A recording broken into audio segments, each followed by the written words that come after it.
You listening? Yeah. You gotta watch out for these guys. You know why? Yeah. Because What do you say?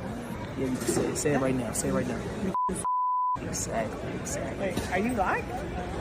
Yeah, I'm black. Nobody can sit here and tell me that white folks don't have a fascination with this word. You clearly saw the guy say it, right? And then she had this look of like, oh my God, I can't believe you said that. But then this intrigue, the wheels started turning, and she was so intrigued and so enamored, right? More than likely she was attracted to the guy. So she was like, can I say it?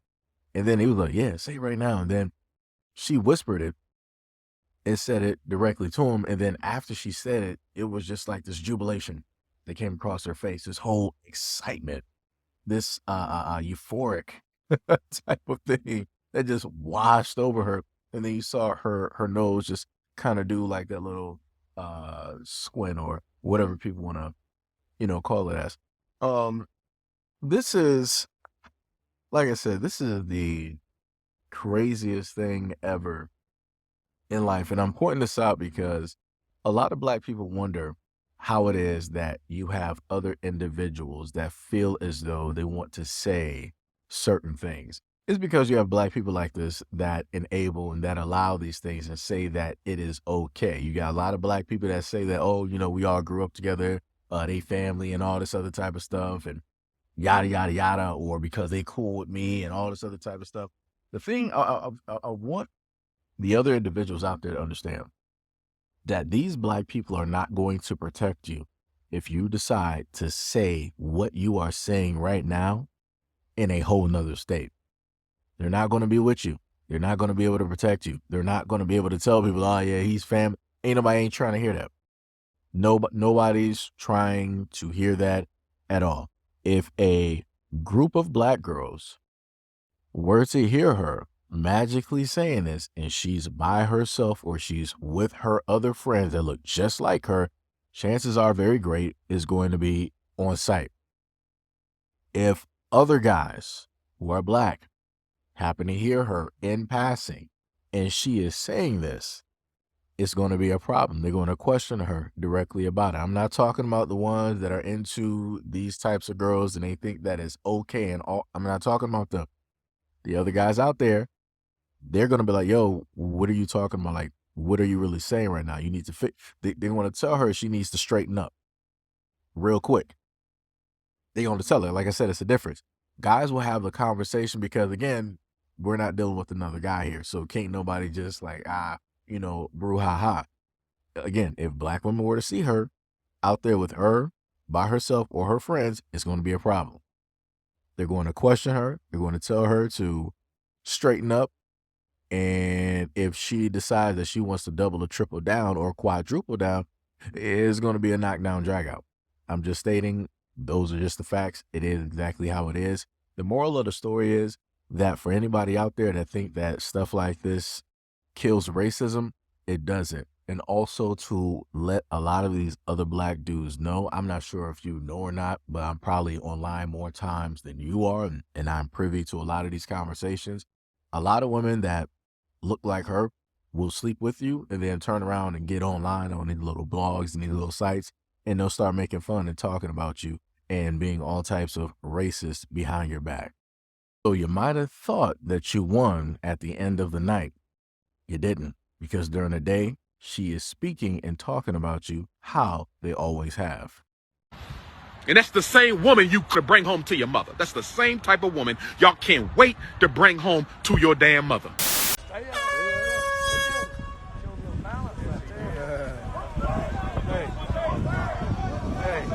Pretty good right there. He showed balance. 5'9.5", 210. 5'9", 210. 441. Okay. 9 3-inch head. 8.5 inch. That's some scary shit right there. And it bugged me because it was like somebody I looked up to at one point. Now everybody is seeing what I have seen for the last couple years. And this is why I state to people that football and basketball is pretty much modern day slavery. You heard how the person over right? The players, how he described one of the black players, right? He went through the whole nine, everything, even something that did not need to be mentioned at all, that has nothing to do with a stat sheet. Matter of fact, how do you even get the information? How would you know that? Like, what specific route do you have to go in order to get that information during weigh-ins or what have you? That's a little bit weird. That's a weird stat to have. And I promise you, he was reading these off as if it was directly on paper, which more than likely it was. Again, you have to wonder about a lot of these owners and how it is that they decide to talk behind closed doors about these players. This is pretty much the same exact thing as the Mandingo fights that they used to have back during the day, where they used to sit there, one owner with another owner on the couch and inside of somebody's plantation home, and they would just sit there and watch the best of the best duke it out, right? And that's it. That's how that works, and that's the same thing that happens on the football field. They let the best of their slaves duke it out on the football field. They pull in the billions or the hundreds of billions of dollars, and the players pull in the ducats. That's it. That's literally how this works. And nobody can tell me anything different, because you heard the master himself say exactly what it is about one of his slaves. So like I said, if you want to have this debate and you want to have this argument, argue with yourself. My other thing that I want to point out is, Jamie Foxx, brother, why are you sitting there as this Caucasian male is describing one of the players like this in front of your face? That's a little bit weird to me. That's a little bit questionable. That's a little bit weird. Like, there's no jokes. There's no comedic entry point or there's none of that here. So again, I'm a little bit confused, a little bit concerned on why it is that you're sitting directly there as he is talking about one of those players. It's a little bit weird, but like I said, to each of their own, I guess. Thought this was a game. 911. Officer, right there. FBI, come on in, fellas. Oh my God! Hey, yo, man, don't ever do that again, man. I'll let you know. Like, I'm sorry. Get out of our street. Who you talking to? I'm talking to you. No, I'll knock you out, dude. Alright. Straight up and down, man. I'll bust your whole face open. Yeah. Stupid as well. You gonna punch your 16-year-old, buddy? No, I'll get my 16-year-old son to bust your face open. How about that? That's really cool. Like, I haven't said anything. I'm trying to be respectful, and you're being a Fred, go on the hill, go on the hill. Father, tell him to say that to my face. Oh my God. Watch out. I'm not even. Straight up and down. When you leave out of here, I'm out my 16-year-old son. I got this all. I got this all.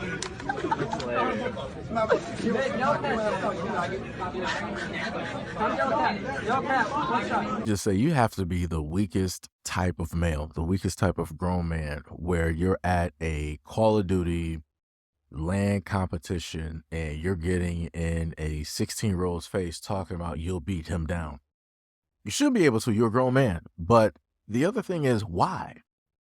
Why is this even a conversation? Why does this even need to be had? Like, why are you so soft? I need a lot of older guys to stop being so soft. This is all I'm saying. Like, you don't want to get into the face of other grown men, right? Because I'm just going to be honest. More than likely, this dude sized him up.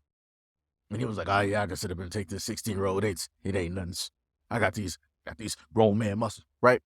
And then when the kid was like, yeah, whatever, he was like, so you're going to sit up here and put hands on the 16-year-old? Yeah, good job. He was like, no, I'll get my 16-year-old son to sit up there and do it. And then what if he floors your 16-year-old son? Then what? Then what? You're going to jump into the fray? You're going to jump into the brouhaha to revenge your son that you set him up for failure to go fight this other 16-year-old that you don't know nothing about? These kids out here could know boxing, mixed martial arts. They can know anything directly out here. But you don't know that because you're underestimating people. And that's a lot of people's problems. The other thing I want to know is, now the young kid, he defended himself verbally quite well. The thing I want to know is, for the other grown men that were there, how come y'all didn't step in? How come y'all didn't say something? And this is what I'm talking about every single time. This is why you see a lot of these young guys out here just going directly into fight mode. Because a lot of times older guys ain't going to step in to stop an older guy from just getting into a young dude's face. It happens too many times. You can watch it online. And I've seen instances where these older guys have gotten into these young dudes' faces and the young dudes ended up wiping the floor with them. So again, I'm just stating, the older guy's there, and there was an older gentleman there that was taller, that had way more weight than the older guy that was talking. He just stayed to the back. Where are the fathers at? That's all I'm simply saying. Why is the strongest person in the room, other than the 16-year-old verbally defending himself from the actions of a grown man, why is the second strongest person there a woman? That's somebody's mother that basically is stopping him from trying to get back into the 16-year-old's face. And like I said, that 16-year-old is a champion. He's both focused playing the game and he's talking smack back. Crazy. And he's doing call-outs. Multitasker. Like I said, it's crazy. At the end of the day, that father, whoever's dad that is, you and your whole family just took a L.